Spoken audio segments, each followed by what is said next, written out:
Thank you for tuning in to our very interesting track on human resources. We are all set to begin with our first session, which is going to be a very interesting fireside chat on people analytics for a hybrid world of work. And it is such a pleasure to welcome Mr. Saurabh Dwivedi, partner at Deloitte. And of course, joining us is Dr. Suryanarayan Iyer, Senior Director, Solutions Engineering, Oracle India. Gentlemen, I'd like to extend a very warm welcome to both of you. Thank you so much, Isha. Thanks for the opportunity. And Dr. Iyer, good afternoon. Thank you so much for the opportunity to have this chat with you. It's indeed a pleasure. Thanks, Isha. Thanks, Saurabh. Thanks. So let me start by putting some context on the conversation today, right? It's on future of work. And we've heard a lot of organizations talking about future of work and how HR organizations are adapting to the entire gamut of things that are happening across future of work, right? From our point of view, there are four things that are really important, right? One is how HR organizations have become more adaptable, needing to operate within an ecosystem that learns and pivots to help ensure survival of the overall system. It is built around networks and allowing people to distribute and maximize human potential. The second area that we're seeing a lot of HR organizations focusing on is around architecting, how HR professionals are architecting holistic end-to-end solutions that yield relevant, measurable value for the enterprise. And these HR practitioners are centering their solutions by applying design thinking, prototyping, and connecting to create solutions that work and flex over time. The third important element has been around agility. How HR teams are failing fast, yet learning faster. This means that they're experimenting and eliminating the pressure to achieve perfection. Collaboration is the most important element and is emphasized to deliver proactively, iteratively, and frequently promoting agility across the wider enterprise. And the last and the most important element of future work and HR organizations is around being augmented. How HR professionals are embracing the augmented technologies, combining technologies and solution providers to augment their roles and work. With this introduction, Dr. Iyer, and I'll call you Surya from now on. Yep.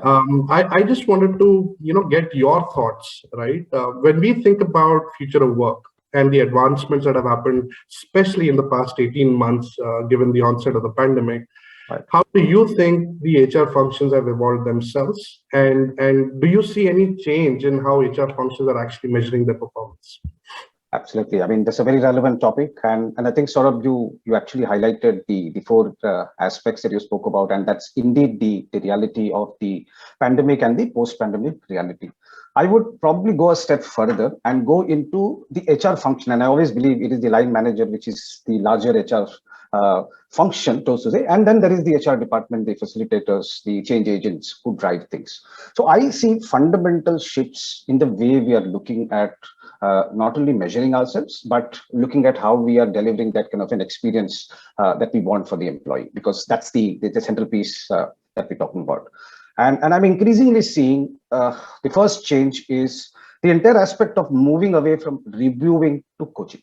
I mean, if you actually see the manager-employee relationship was of a reviewing way, and then we have been face-to-face, it was always possible. But with the remote working, there is that much more empathy that you need to bring in, that is that much more concern for health and wellness, mental stability that needs to come in. And I see a big shift moving with managers moving largely towards coaching. And I myself, in my own leadership role, I see great benefit in moving away from a reviewing culture to a coaching culture. That's the first thing. The second is it's no longer about how many hours you spend at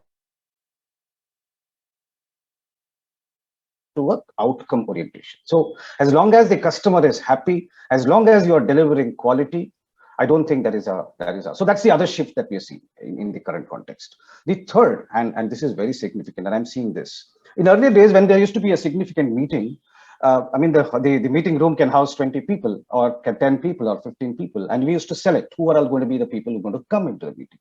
Very simplistically today, those 10 people remain. But from a participation point of view, from a learning point of view, the digital platforms and the remote working is actually allowing for more people to come in, more as observers, not as contributors, but then that's a great learning. So the shadow leadership as a fundamental, we are able to do it much better than what we were. So the live experience that we are able to give people, that's the post-pandemic. The fourth one, women at work, their constraints, given the cultural frameworks, people especially abled, their mobility challenges no longer is a challenge anymore.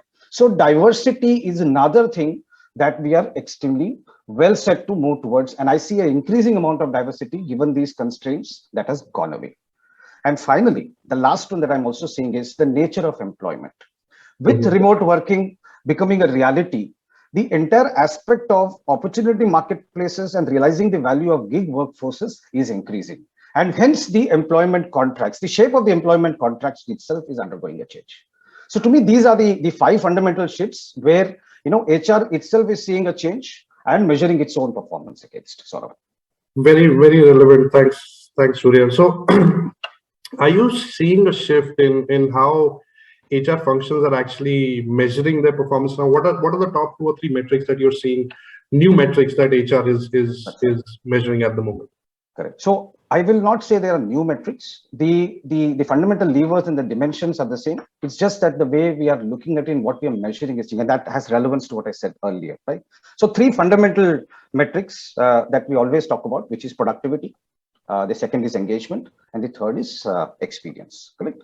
Now, productivity, as I said, we moved away from hours at work. We moved away from that to an outcome based. So I think it's all about now output, quality of output, timeliness of output, responsiveness, right? And obviously customer satisfaction, which is a related it's an antecedent to actually output. Actually, so if you say my quality of output has an antecedent to customer satisfaction, and again, internal customer satisfaction, external customer satisfaction. So that's, I think, one of the very important things on productivity that we're looking at.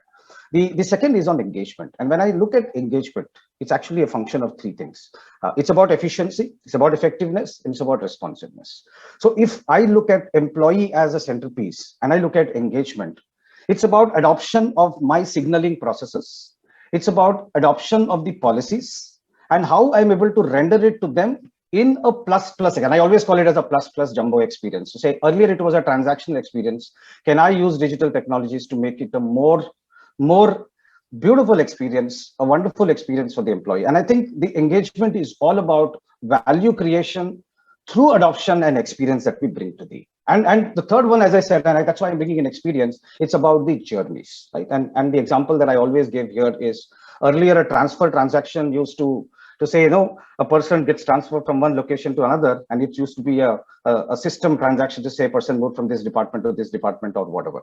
Now it's about using all the technologies and the force of digital transformation that we have, and that's a reality, right? I mean, it's been the pandemic has forced upon us to actually look beyond and say, can I give that experience to say, oh, you're going to Hong Kong, shifting to Hong Kong, the place where you're going to, nearest to office, these are the condos that typically our employees stays in, so you want to probably go there. Or these are the nearest schools that you have a 9-year-old kid or a 5-year-old kid, these are the nearest schools that your child can go to. Or you are a Gujarati or a Tamilian, these are the nearest Gujarati cuisines that you can go to. I mean, this is the kind of plus experience that we're looking at. So these are the 3 metrics, I mean, in the same areas of productivity, engagement, and experience that I see as a shift, sort of. Absolutely. This is useful, Surya, but I see a fundamental issue in this, and this is based on our experience of working with a lot of clients, right? We're talking about these metrics, we're talking about real-time measurement and all that stuff, right? But there are so many conversations that organizations are having around HR analytics, right? And they're investing a lot of money in HR analytics, but eventually, they're not getting the return on investment. They're not, struggling with HR analytics, and finally it is becoming reporting, right?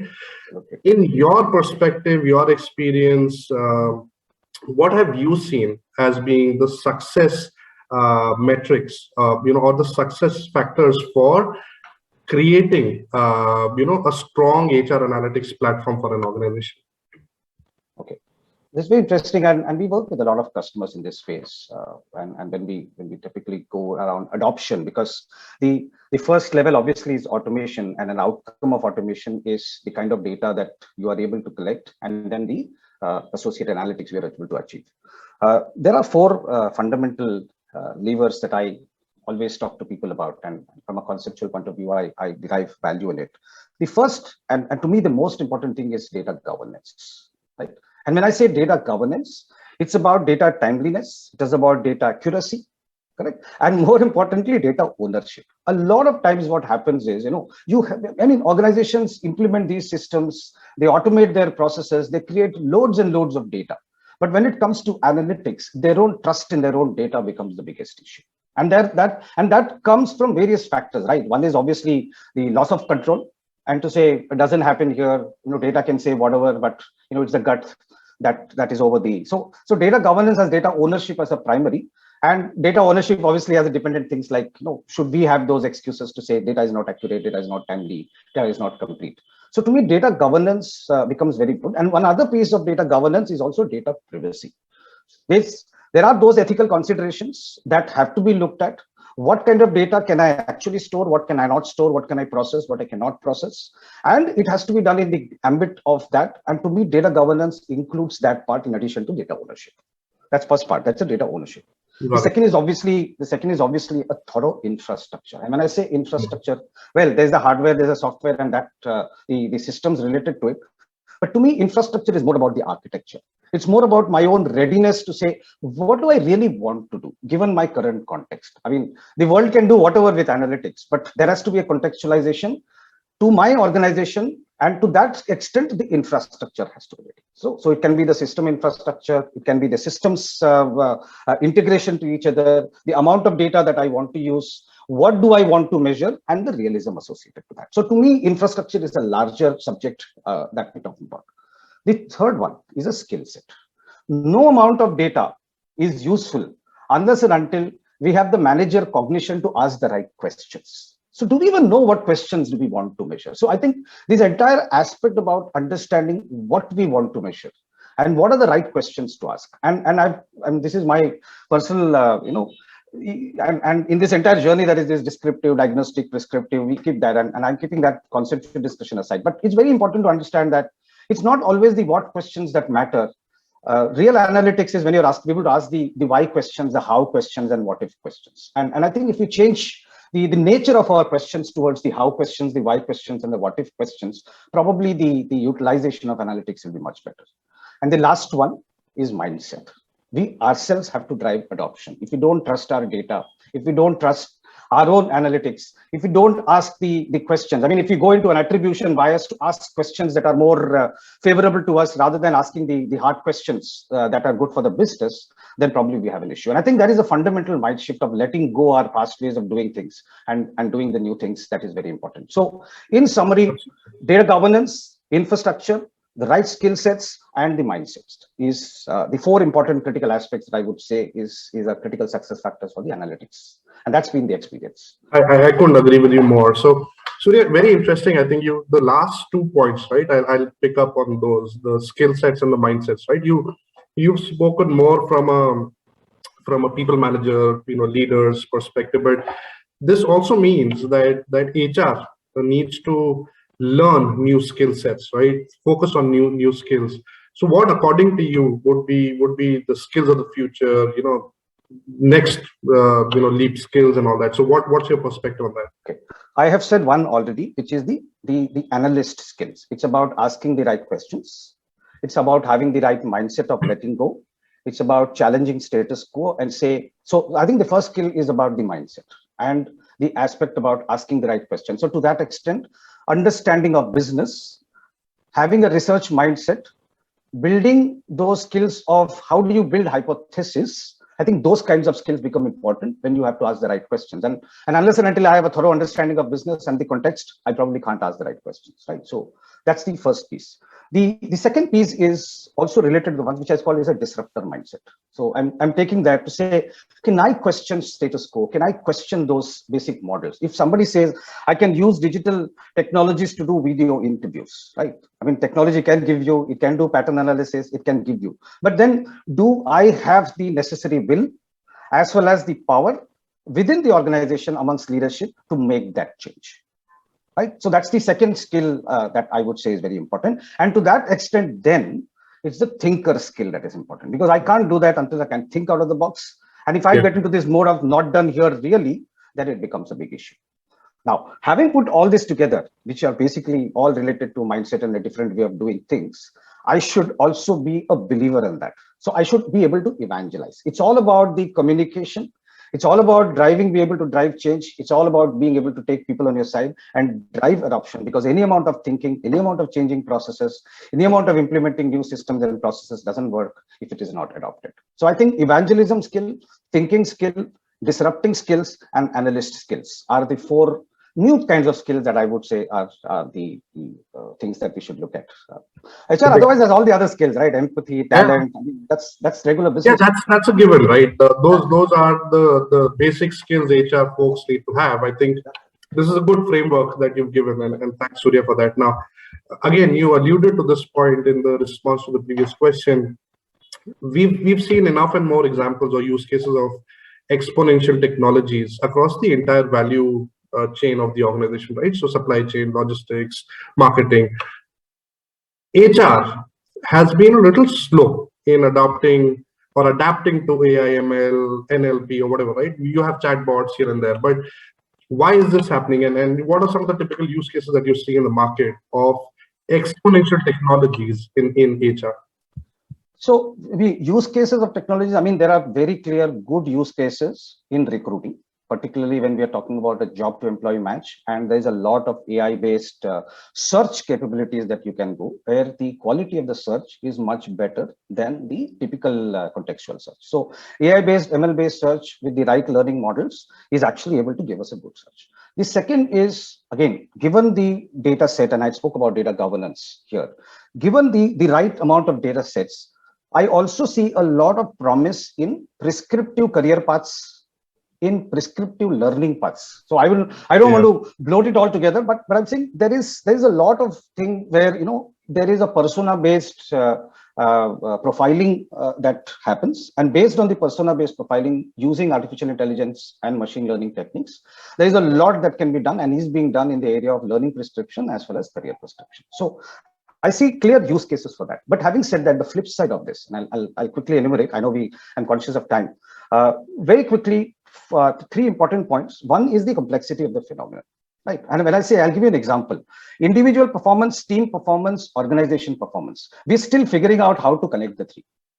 And let me be very frank about it. I mean, we see so many. We talk about individual. We still struggling that. So when our fundamental processes and the complexity of the phenomenon itself is so diverse, writing an algorithm for that becomes even more difficult, right? And then people trusting the algorithm, because I mean, my own experience, when I go and tell a customer that, no, this is the AI and this is the model that I built, they ask me, what is the algorithm built on? And will that logic work for my organization? I'm not able to answer that question clearly, right? I mean, because that's the training models are set to be so. That's the first thing. The second is the data sets. The data sets that we give is what trains the machine. Now, I have this, I was reading a research paper and it brought out very clearly. We spoke about a particular gender leadership in manufacturing. The past data doesn't have an example of that particular gender in manufacturing leadership at all. The machine has learned that it is not possible at all. And whenever it gives a prescription, it never gives that gender as an option at all. Now, that's the problem with the data set. And that is something that's the biggest noise that can be there, that artificial intelligence can create. Right? The third one, which is most important, is the justice perceptions. I am using your data. To what extent am I using your data for automatically defining your career path or defining a performance? When people get into that mode, the acceptance of whether machines are the right units to do my career planning or my performance is a big justice perception mindset that we need to bring into employees. And I go back to data ownership. When we don't trust our own data, when our processes are so complex that we can't write algorithms, how do we convince our employees to accept the results of? So these are some ground level problems that we are actually encountering, Saurabh. Thanks. And I know we are almost at the top of our time, but one last question, right? Surya, how is Oracle pushing the boundaries? How are you making sure that that HR is future ready? Right. So I have 5 areas and I'll quickly run through it within 2 minutes. The first one, as I said, we are investing big time on experience. So we are moving away from navigation based systems. So basically saying, can it be conversational?